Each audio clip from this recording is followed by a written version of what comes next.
What's up gamers, DreamcastGuy here, and we finally saw the UI for the PlayStation 5. Yes, that's correct. We now know the user interface for the system itself, and this is kind of a big deal. A lot of people have been curious about this, and for some reason Sony decided to finally drop a giant video showing us how we're going to be playing the PlayStation 5 itself before the sun even came up. So luckily I'm awake, and I happen to have a Mountain Dew energy drink in my bloodstream, so I'm ready to talk video games. If you're watching my videos for the first time, be sure to smash that like button and subscribe.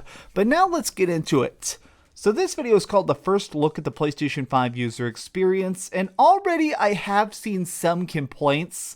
We're going to look through this video, but the main thing you need to realize is that the PlayStation 5 is definitely trying to be super accessible. It wants to try and be almost like a cell phone in a way, because it seems like it's trying to have very, very simplistic functionality. So I have seen some people saying that they don't like how there's like big bubbles and stuff, but in this 12-minute video, they reveal a lot of major details. There are 4 things that I want to look at primarily, the things I think are really kind of worth paying attention to, and the first one is this. This is called the Control Center, and basically what this allows you to do is whenever you're on the Control Center, this is whenever you press the PlayStation button. Like obviously a majority of the time you're sitting there playing your video games, and if you pressed the PlayStation button on the PS4, it took you back to the home screen. That worked. It was definitely fine. It was, a little bit clunky at times, but it functioned. Well, now they're trying to keep you inside the game as much as possible, or it seems that that is the objective. So while you're in here, you can see official news from the developer. So on your dashboard, it'll actually show you like new screenshots you've taken, how close you are to getting your next trophy. So, that's nice to be able to track that inside the console itself. But I also find it interesting that you can now basically get extra answers via this as well. Now, this is something I think kind of displays the difference of the PlayStation 5. I want to show you Quick Resume in a second. He starts switching between games, and that's mind-blowing to see somebody go through multiple PlayStation 5 games in a matter of seconds.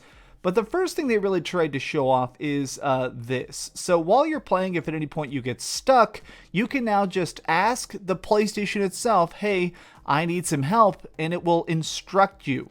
Now the example they use is if you get stuck on this jump, you would pull up a video.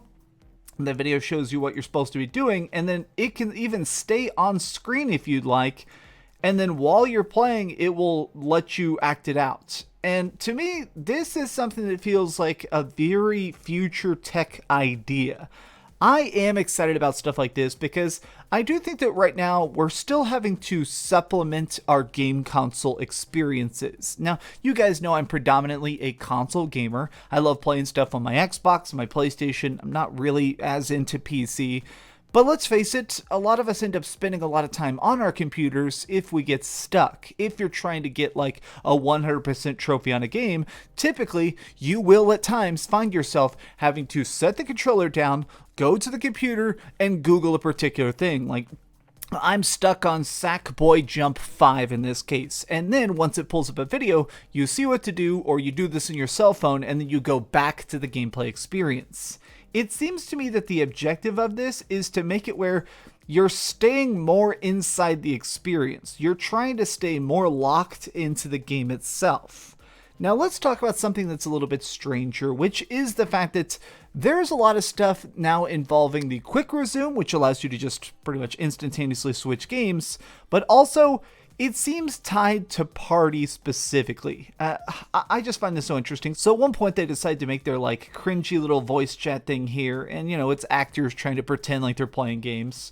But once they have that, you're able to just keep playing the game and talk to your friends as you normally would. But if they were to do something like invite you to a game, so first thing you can do is, if you want, you can see what they're playing. This is kind of nuts to me. So at this point, it showed them he's playing his game, and then somebody in his party is actually playing Uncharted Lost Legacy. So you could, in essence, see your partner's screen at once, which is interesting, even if they're in a separate game, which kind of brings to mind like you could almost make co-op. Like I almost feel like you could have like a split screen even if you live far apart, if you're playing the same game.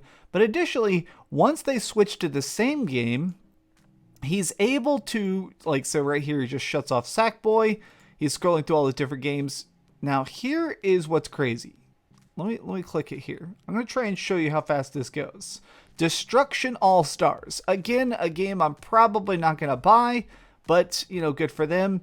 It boots up in a matter of seconds. Like, that's bonkers to me.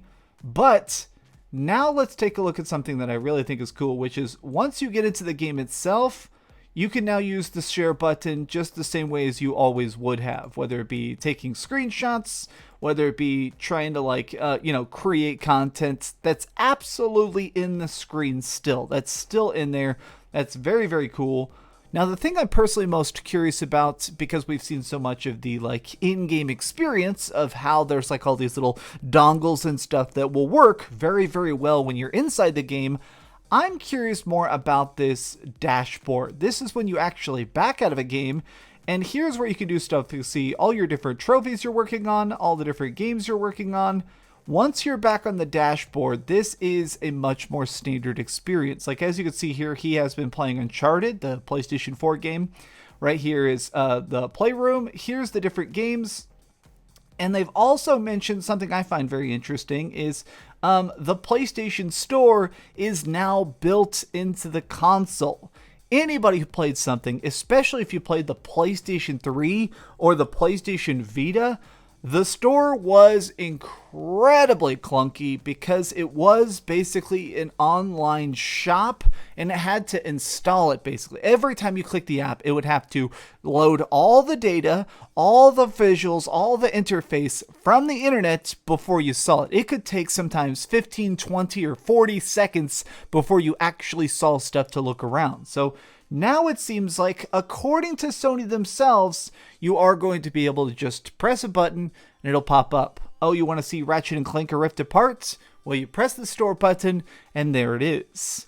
There's a lot of tiny tweaks in this that have me excited. There's a lot of stuff in here that I'm excited to work with, but the biggest thing I'm glad they displayed is definitely how much the SSD is changing the game. And I mean that quite literally. Like, not only are these games going to have no load times, not only are we going to be able to just pop in and out of experiences, but I'm somebody that enjoys co-op. I really think co-op is the best thing about video games, is getting to play with my friends. It is very interesting to think about the idea where I can go from one game to another game to another game in a matter of seconds. And that sounds like a niche experience, something of like, it wouldn't come up that much, but I think it's very cool. If my like best friend Nick hits me up and says, okay, Max, it's time to hop on to Final Fantasy Crystal Chronicles Remastered, it's nice to know that in a matter of seconds, I could go from one game to another game using the SSD. And I'm really intrigued by this whole like streaming another person's screen to your console idea. There's a lot of concepts that I think need to be used in practice.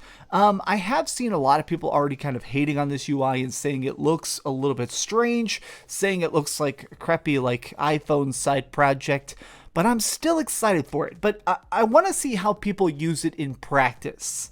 These are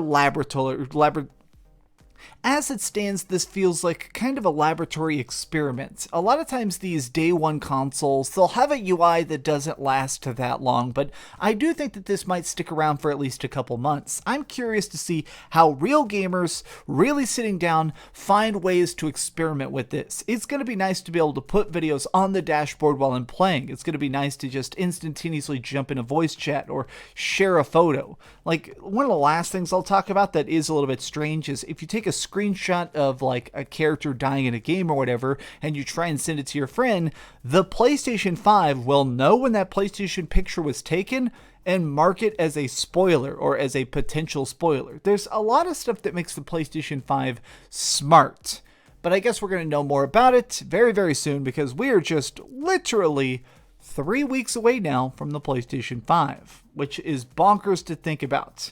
Well, thanks so much for watching, gamers. If you enjoyed this video, please give it a thumbs up, share with your friends, and subscribe if you haven't already. But do me the biggest favor of all and keep dreaming.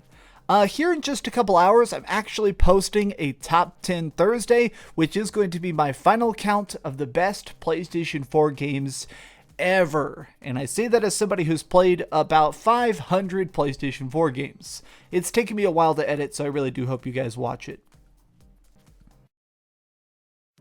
Thanks so much for watching that video. If you want to see something else, you can always click this link to see what I put up last, or, subscribe and see what's coming up next. Also, I promise that whatever I do, it'll try not to suck.